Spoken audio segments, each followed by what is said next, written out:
Radio Alpa, l'alternative. Tic-tac, tic-tac, tic-tac. L'actualité, on en parle. Tic-tac, tic-tac, tic-tac. Avec Jean-Yves Breteau et son invité. Et cette semaine, l'actualité, on s'en parle sur Radio Alpa, sur 7.3 FM, Le Mans et radioalpa.com avec Pascal Fontenelle-Persone, député La République En Marche de la Sarthe, membre de la Commission des Affaires économiques à l'Assemblée nationale. Bonjour Pascal Fontenelle-Persone.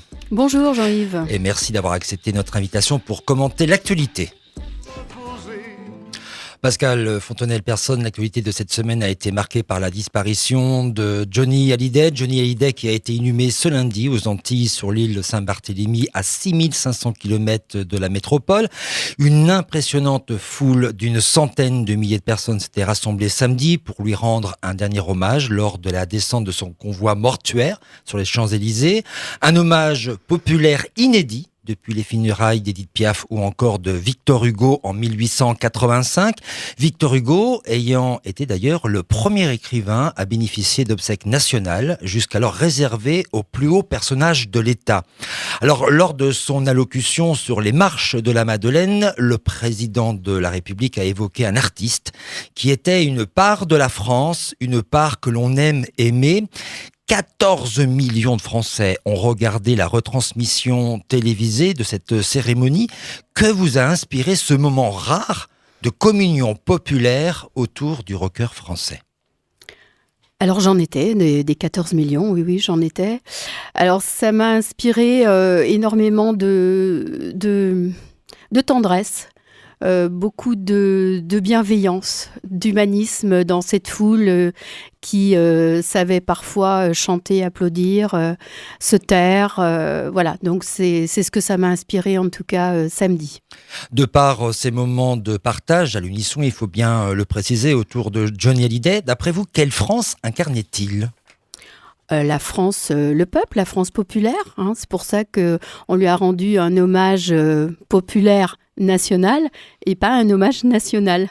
Voilà, c'est vraiment la preuve qu'on peut se rassembler autour de choses qui font du bien, et ça fait du bien. Le monde du spectacle, du cinéma, de la politique, toute appartenance d'ailleurs confondue, s'est rendu à la cérémonie religieuse. Est-ce que ce deuil nous donne à penser que Johnny Hallyday aura été une personnalité qui a rassemblé des artistes, des politiques de tous bords confondus, des bikers, des élites, les classes populaires, en quelque sorte tous les contraires qui s'affrontent quotidiennement ? Alors oui, ça a rassemblé, et c'est surtout c'est parce que les gens lui ressemblent. Je dirais rassemble et ressemble autour de Johnny Hallyday. Il a vécu avec ses hauts, ses bas, ses plus, les moins. Tout le monde a suivi en faisant des commentaires, mais c'est la vie que tout un chacun mène. Et donc il était pour ça très très proche des gens. Je pense que ses musiques étaient profondes, ses textes également. Je crois qu'à force de les réécouter, on redécouvre des textes, parce qu'il avait des bons paroliers, et les gens se sont identifiés aussi pour eux dans 60 ans comme ça de vie. Ça permet aussi de se rappeler des moments à soi-même importants. Moi, j'ai vu Johnny 2 fois en concert, et donc je me rappelle effectivement très très bien de ces séances-là. La veille, le vendredi, donc, l'hommage de lettres à l'académicien Jean d'Ormesson recevait un hommage national dans la cour des Invalides. Il est une des rares personnalités à recevoir les honneurs de la République. Et pourtant, l'annonce de son décès mardi dernier a vite été éclipsée par les médias télévisuels. La grande majorité des chaînes ça vous a pas échappé, centré ses éditions pendant plus de 4 jours sur la mort et les obsèques du chanteur. Est-ce que ça dit quelque chose quand même sur notre société ? Alors oui, je crois que ça dit que les médias choisissent plutôt l'audience. Ça, c'est une première remarque. La deuxième remarque, c'est que Jean d'Ormesson peut-être parlait moins à beaucoup de gens, même si je pense qu'il leur parlait, mais peut-être sans le savoir, alors que Johnny Hallyday parle aux gens en le sachant. Voilà, c'est un petit peu la différence. Et puis, mais la culture, par contre, a particulièrement souffert cette semaine. Ça va être l'absence de 2 grandes personnes, de grands personnages. Jean d'Ormesson disait qu'il allait choisir son moment de partir, pas en même temps qu'une star. Je pense qu'il avait peut-être raison. Est-ce que ça veut dire aussi que la société française, finalement, c'est plus la culture populaire que la culture des élites ? Oui, sûrement. La culture populaire est plus accessible. La culture des élites, Jean d'Ormesson, je suis pas sûre que ce ne soit que cela. Un homme d'esprit. C'est un homme d'esprit très fin, que nous voyons quand même beaucoup sur les plateaux de télévision, qui a parlé beaucoup d'ailleurs pendant la présidentielle. Donc je pense qu'il était peut-être moins accessible, mais il était apprécié. Et il le sera peut-être plus post-mortem. Tic-tac, tic-tac, tic-tac. Le 9 décembre est la journée où l'on célèbre la laïcité. À cette occasion, le chef de l'État devait prononcer un discours qui aura été finalement annulé et reporté à janvier prochain, et pour cause. Il faut dire que le sujet est devenu de plus en plus sensible dans la société française. Il est même devenu propice à l'émergence de polémiques comme lors des obsèques de Johnny Hallyday, où Emmanuel Macron a failli bénir le corps du défunt, ce que n'a pas manqué de faire d'ailleurs Valérie Pécresse, la présidente de la région Île-de-France. Le chef de l'État souhaite en tout cas faire le tour du sujet avant toute prise de parole. Jean-Michel Blanquer, le ministre de l'Éducation nationale, a présenté lui samedi la cellule laïcité de son ministère et annonce d'ailleurs la création d'un conseil des sages de la laïcité, tandis que la secrétaire d'État chargée de l'égalité homme-femme, Marlène Schiappa, participait à une conférence débat sur la laïcité comme garantie des droits des femmes. Marlène Schiappa qui s'est vu décerner, il faut aussi le préciser, vendredi, le prix national de la laïcité 2017 par le jury maçonniste du Grand Orient de France.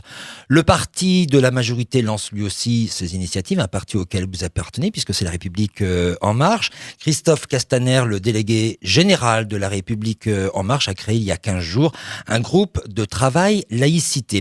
Est-ce que, Pascale Fontenelle-Persson, la laïcité devient de fait une préoccupation majeure de la France ? C'est une préoccupation majeure, je suis pas sûre, mais de on n'a toute jamais part, été, je trouve, aussi attentif aux gestes Oui. qu'il faut faire, pas faire. Alors, mais je pense que il y a eu tellement d'amalgames depuis que nous avons des sujets sur le terrorisme, notamment depuis 2015, qu'on essaye vraiment d'être capable d'analyser à quel moment on sort de la laïcité. Je crois que le sujet est mis sur la table, on y pense depuis très longtemps, mais le sujet est mis sur la table afin que nous continuions de sauvegarder cette laïcité, qui est le fondement même de notre République, la séparation de l'État et de l'Église. Alors c'est 1905, bien sûr, c'est surtout depuis la loi 1905 qu'on fait bien la distinction entre l'Église et l'État. Au demeurant, on l'a bien vu, il y a des instincts, je dirais, presque naturels, comme a été peut-être l'explication qu'on aurait pu donner au président Macron, qui a failli bénir effectivement le corps. Est-ce que c'est difficile, de fait, quand on est un responsable politique de l'État, de bien faire la distinction dans sa vie, dans sa fonction, entre cette laïcité pure et ce qui peut conduire à des signes religieux, d'appartenance en tout cas à une religion? Oui, c'est vrai que je pense que le sujet pour notre président de la République samedi, ça a été un moment donné, je pense, quand à titre personnel, il peut éventuellement bénir le corps, et à titre de président de la République, c'est la laïcité qui l'emporte. Donc je pense que ça a peut-être été là son hésitation. Je pense que c'est un sujet, nous en tout cas, en tant que parlementaires, nous sommes sur la laïcité, et c'est vrai que je ne souhaite pas, moi, qu'il y ait de signes extérieurs en public par rapport à ça. Est-ce que vous envisagez de participer au groupe de travail de Christophe Castaner, puisqu'il y a un groupe de travail qui est mis en place au sein de la République En Marche? Non, j'envisage pas. Je vais participer, mais je dirais de manière régulière, certainement pas, mais je vais apporter mes idées, puisque de toute façon, tous nos groupes de travail, même si nous ne siégeons pas de manière régulière, nous pouvons apporter en permanence nos idées. Est-ce que cette laïcité, c'est renoncer à ce que certains appellent les fondements de la France en termes de religion, c'est-à-dire la religion chrétienne et catholique? Non, pas du tout. C'est justement ne renoncer à aucune religion. Par contre, dans l'exercice de l'État, bien sauvegarder cette chose, justement pour sauvegarder l'ensemble des religions. C'est plutôt ça pour moi. Parce que c'est ça qu'il faut expliquer à ceux qui nous écoutent, c'est que finalement, quand on entend parler de laïcité aujourd'hui, on a l'impression que cette laïcité va toujours à l'encontre des religions, alors que la vraie laïcité, de fait, c'est respecter toutes les religions. Voilà, c'est ça. Et je pense que le Conseil des sages va remettre ça vraiment en exergue et on va bien réexpliquer les choses. C'est une question importante au sein de l'école aujourd'hui, puisque le ministre a décidé de mettre en place tout un système par rapport à l'accompagnement des enseignants, à la laïcité auprès de leurs élèves. Oui, parce qu'on sent que parfois il y a, en termes d'éducation, on n'est pas tellement sûr que les parents comprennent bien que l'école, c'est la laïcité. Donc je crois que pour que les instituteurs, les maîtres ne soient pas démunis face à ça, il est temps de les doter de certains outils et de certaines études pédagogiques, certaines prises en charge de juristes, de psychologues. Alors, il y a une vraie question que je me pose, c'est tout à fait ce qui se passe notamment. Il y a l'école laïque, il y a l'école privée. L'école privée est souvent là où il y a les enseignements religieux. Quelles préconisations on va donner à l'école privée demain avec justement ces préconisations laïques dans l'école ? Je ne sais pas. C'est l'intérêt de notre groupe de travail. Moi, je ne m'aventurerai pas à vous donner quelconque piste aujourd'hui. C'est vrai que c'est un peu un fait nouveau avec justement ce qui nous est arrivé par rapport au terrorisme. C'est un fait de société. On avait oublié que l'école privée, c'était catholique. Vous voyez ? Donc, va falloir qu'on traite le sujet d'une manière différente et subtile. Mais il faut relier laïcité, terrorisme et religion ? Non. Pas du tout, mais c'est tous ces phénomènes-là qui mettent sur la table le sujet, par contre. Il me semble urgent, d'ailleurs, que toute la société puisse s'exprimer autour de cela. Tic-tac, tic-tac, tic-tac. Une enquête internationale réalisée en 2016 a dévoilé mardi dernier les très faibles performances en lecture des élèves français scolarisés en CM1. Cette étude qui compare les systèmes éducatifs de 50 pays place les écoliers français en 34e position, donc sur 50. Quant à la compréhension en lecture, c'est même pas seulement lire, c'est comprendre ce qu'on lit. En 15 ans, la France est le seul pays qui a régressé dans ce classement avec les Pays-Bas.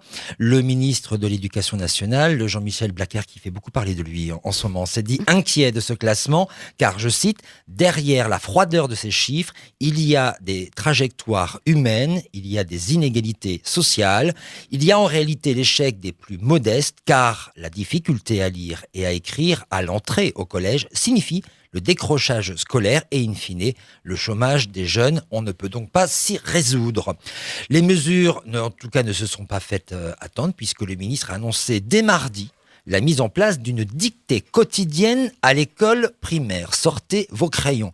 D'après vous, Pascale Fontenelle-Persone, qu'est-ce qui explique ces résultats médiocres des élèves français ? Peut-être une nouvelle approche de la lecture globale. Le fait aussi qu'on est plus aujourd'hui au niveau des médias sur l'audition, on regarde la télé par exemple, on l'entend, la radio c'est pareil, on achète beaucoup moins de presse, les gens lisent de moins en moins, effectivement, à part les vacances souvent. On a aussi eu ces enfants avec, c'est pour ça qu'on a dédoublé les classes, notamment dans zone prioritaire, pour justement, parce qu'on s'est aperçu de ce phénomène, et puis on a peut-être eu tort de laisser passer des enfants dans des classes supérieures sans les prérequis de lecture. Est-ce qu'il faut de fait revoir l'enseignement des fondamentaux pour savoir lire, écrire et compter, ce qu'on apprenait depuis toujours à l'école ? Écoutez, moi j'ai 55 ans, ma méthode, je l'ai trouvée très bien. Et donc, c'était quoi votre méthode ? C'est MA, MA, PA, PA. Voilà. Ça fait MAPA. MAPA. Non, mais ce que je veux dire, c'est que oui, il y a les fondamentaux. Et l'histoire de la dictée me plaît beaucoup parce que c'est entendre, comprendre et écrire. Donc vraiment, je pense que c'est bien de remettre ce triptyque. En tout cas, on risque rien d'essayer à nouveau cette méthode. Le ministre de l'Éducation a promis aussi un plan de formation en lecture pour les professeurs des écoles. Des recommandations pédagogiques seront aussi publiées sur les pratiques quotidiennes de la lecture en primaire et au collège, comme la récitation à haute voix. Ça nous rappelle aussi certains souvenirs d'une certaine génération. Est-ce qu'il faut en conclure qu'il faut venir en appui aux professeurs et aux méthodes de l'enseignement ? Oui, je pense, mais je commencerai moi déjà dès la maternelle sur le langage. Je crois que l'acquis du langage démarre en maternelle. Quand on possède le langage, on va plus facilement ensuite acquérir la lecture. Donc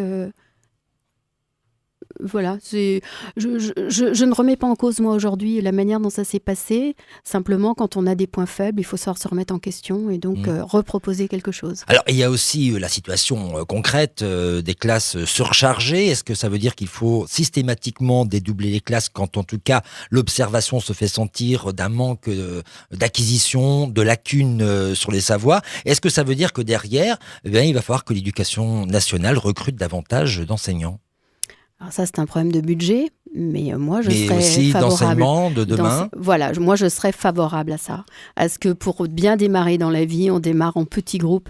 Et si on pouvait étendre financièrement en petites classes, les classes dédoublées, je serais très favorable à ce sujet-là. C'est une mesure, par exemple, que vous pourriez porter en question écrite ou orale à l'Assemblée nationale pour interpeller le ministre de l'Éducation nationale là-dessus ? Absolument, je pourrais absolument le faire. D'ailleurs, ça participerait également à ce que je souhaite porter, qui est sur les fermetures de classe, plus 1 ou moins 1 élève. Je pense qu'il faut qu'on lise ça sur 3 ans et qu'on ait la lisibilité des 3 années pour qu'on puisse décider.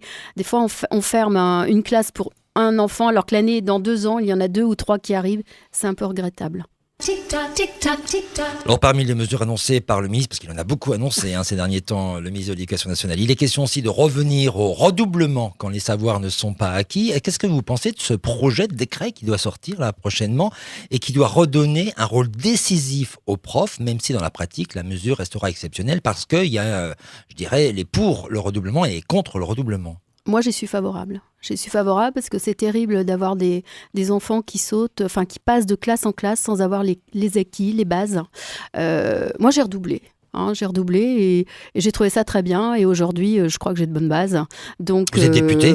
Je ne sais pas si c'est juste ça, mais je pense que c'est bien de redoubler. Ça rassure l'élève. Les parents sont capables de le comprendre. Et c'est pas un échec. Enfin, il faut qu'on arrête avec cette culture de l'échec. Alors, c'est ça qu'il faut expliquer de fait à l'enfant. C'est pas un échec, c'est pour une réussite plus tard. On peut très bien ne pas réussir et c'est pas grave. On recommence. Moi, j'appelle ça le droit à l'erreur. Vous voyez, dans notre programme, et ça peut commencer tout petit.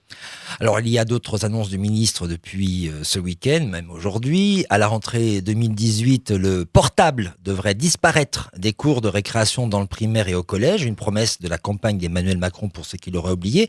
Emmanuel Macron qui veut donc aller plus loin que l'usage du portable qui est déjà interdit en classe par la loi.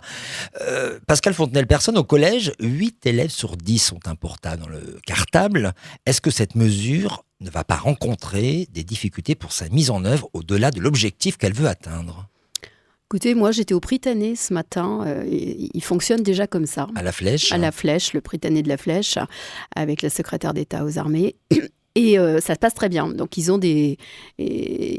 essayent d'enlever cette addiction. Ils l'utilisent quand même parfois. C'est vrai que là, sur les petits au collège, on a beaucoup de parents qui dotent leurs enfants du portable parce que ça devient une sécurité. On joint l'enfant facilement, etc. Mais je crois qu'on peut faire des pauses. Moi-même, je sais pas, quand j'ai un repas, j'aime bien poser mon portable dans l'entrée et puis me concentrer à la conversation. Et donc, on va peut-être mieux apprendre aussi en n'étant pas tout le temps connecté sur quelque chose qu'on attend ou une réponse qu'on attend. On peut utiliser le portable comme dictionnaire peut-être quand on est en permanence, mais je pense qu'on peut s'en passer très bien. Je pense qu'on est sur autre chose quand on est sur un portable, quand on est au collège. C'est ça. Aujourd'hui, le ministre vient d'annoncer avec la ministre de la Culture l'installation d'une chorale dans chaque collège à l'horizon de la rentrée 2018, une option facultative de 2 heures par semaine. L'objectif, il faut le rappeler, est que tous les collèges et les écoles disposent d'une chorale à la rentrée 2019. 20 millions d'euros quand même y seront consacrés. Alors, certains parlent d'un retour de la vieille école. Quel est votre avis sur cette mesure qui porte quand même l'ambition de renforcer la cohésion dans l'école? Il y a certes le sport, mais il y aurait aussi la chorale. Oui, et puis la musique adoucit les mœurs, on le sait. Moi, je ne suis pas à convaincre. Vous savez très bien que je ne suis pas à convaincre. La chanson. Je connais la chanson. Donc, je ne suis pas à convaincre. Je pense que c'est quelque chose d'important, qui sera une petite nuance. Tous les collèges en 2019 et les écoles l'année d'après. Oui, c'est ça. On ne fera pas tout en même temps. 52 000 écoles sont concernées. Voilà, donc la cohésion, c'est bien, parce que le sport collectif, c'est une chose. Chanter ensemble, je dirais entre guillemets, accorder ses violons, c'est pas tout à fait pareil. Je pense que c'est complémentaire, c'est bien les deux. Bon, ça sera optionnel comme le latin. Voilà, comme le latin. Mais bon, on verra si on prend plus le latin ou la chorale. Alors, la vieille école aurait été peut-être de faire des chants chorales en latin. Ah Non, là, je crois que c'est une ambition qui n'est pas d'actualité. Pascal Fontenelle-Personne, Isabelle Rousseau vient de nous rejoindre et oui, parce qu'il y a des retards de train, figurez-vous, dans ce département, notamment les TER, et elle va nous faire partager son humeur libre de la semaine. Bonjour Isabelle. Bonjour madame. Bonjour. Eh bien, je suis vraiment ravie aujourd'hui de rencontrer une personne aussi branchée que vous. Alors oui, parce qu'en effet, après quelques recherches, j'ai appris que dès 1987, vous chantiez déjà les louanges du progrès en marche avec Bonheur ordinateur. Alors bien sûr, comme toujours, lorsqu'on est en avance sur son temps, on n'est pas toujours suivi. Mais vous n'avez pu alors déployer votre talent.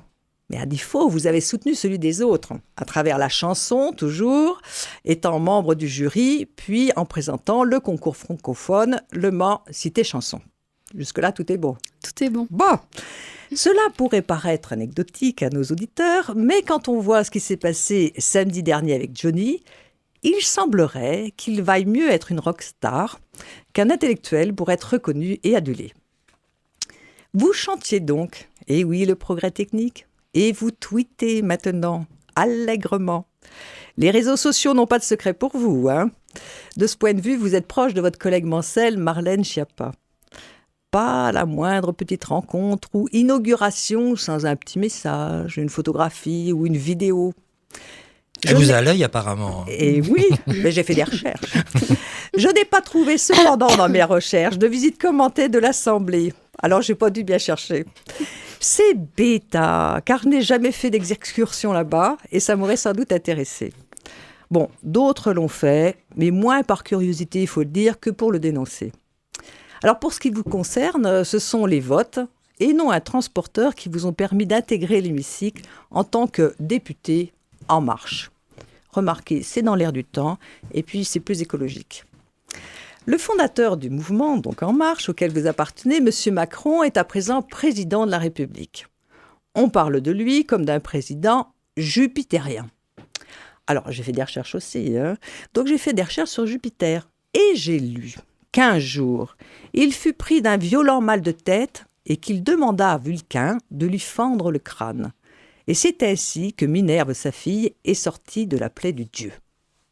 Minerve, déesse de la guerre, mais aussi des arts et de la musique. Et tout à coup, je me suis dit, les bons sens, c'est bien sûr Pascal Fontenelle. Mais il n'y a pas de hasard. Alors, je vous le demande, faut-il tordre le cou à la rumeur ? Êtes-vous la fille spirituelle de notre président ? Vu notre écart d'âge, je ne crois pas. Non, c'est très joli votre billet d'humeur. Très agréable. Mais on peut être aussi dans une filiation de fait, puisqu'il est question d'une filiation dans le billet d'humeur d'Isabelle Rousseau. Oui, non, mais je dirais que c'est plutôt enfin lui qui a rassemblé dans son discours, dans ses actions, dans ses suggestions, dans ses intentions, tout ce que je pensais déjà depuis quelque temps. Mais je n'avais certainement pas ni l'envie, ni le courage de faire ce qu'il a fait. Par contre... Maintenant, vous l'avez ? Ah oui, je l'ai. Et puis, c'est pas toujours facile ? C'est pas toujours facile, mais c'est intéressant. Enfin, rien n'est facile, Jean-Yves. De toute façon, vous créez une entreprise, c'est pas facile. Vous devenez député, c'est pas facile. Vous chantez, c'est pas facile. Enfin, voilà. Voilà, très rapidement, puisque il y a eu un petit côté malicieux d'Isabelle Rousseau. Quand on devient député, de fait, on s'aperçoit qu'on est très observé par la presse. Ça a été votre cas à votre début. Comment, de fait, on vit ça ? On prend du recul à un moment, on se protège ? C'est difficile de se protéger quand on s'est pris ça. Après, on prend du recul, oui. On prend beaucoup de recul. Et puis, moi, j'ai juste à vous dire que je suis assez humble. Et honnêtement, j'avais pas imaginé que j'allais être élue quand même, que nous aurions autant d'élus. Et donc, je continuais tranquillement ma petite vie professionnelle. Et c'est vrai que le 19 juin au matin, j'ai été députée et j'ai dû mettre en œuvre la fin de cette carrière professionnelle, en tout cas, au moins pour un temps. Merci Pascal Fontenelle d'avoir commenté l'actualité sur Radio Alpa 107.3. On rappelle que vous êtes député La République En Marche de la Sarthe, membre de la Commission des Affaires économiques à l'Assemblée nationale. On va se quitter avec membre de la délégation aux droits des femmes. Et membre de la délégation aux droits des femmes. J'ai pas trouvé ça sur Internet parce que c'est pas encore écrit. On se quitte en tout cas avec votre choix musical, un titre de Serge Reggiani, Ma fille. Pourquoi ? Parce que c'est ma chanson préférée, c'est mon texte préféré, c'est très personnel. On écoute une version enregistrée le 15 février 1993 lors de l'émission Le Cercle de Minuit. Serge Reggiani chante cette chanson en direct accompagné au piano par Raymond Bernard. Fille, mon enfant, je vois venir le temps où tu vas me quitter pour changer de saison, Radio Alpa, l'alternative.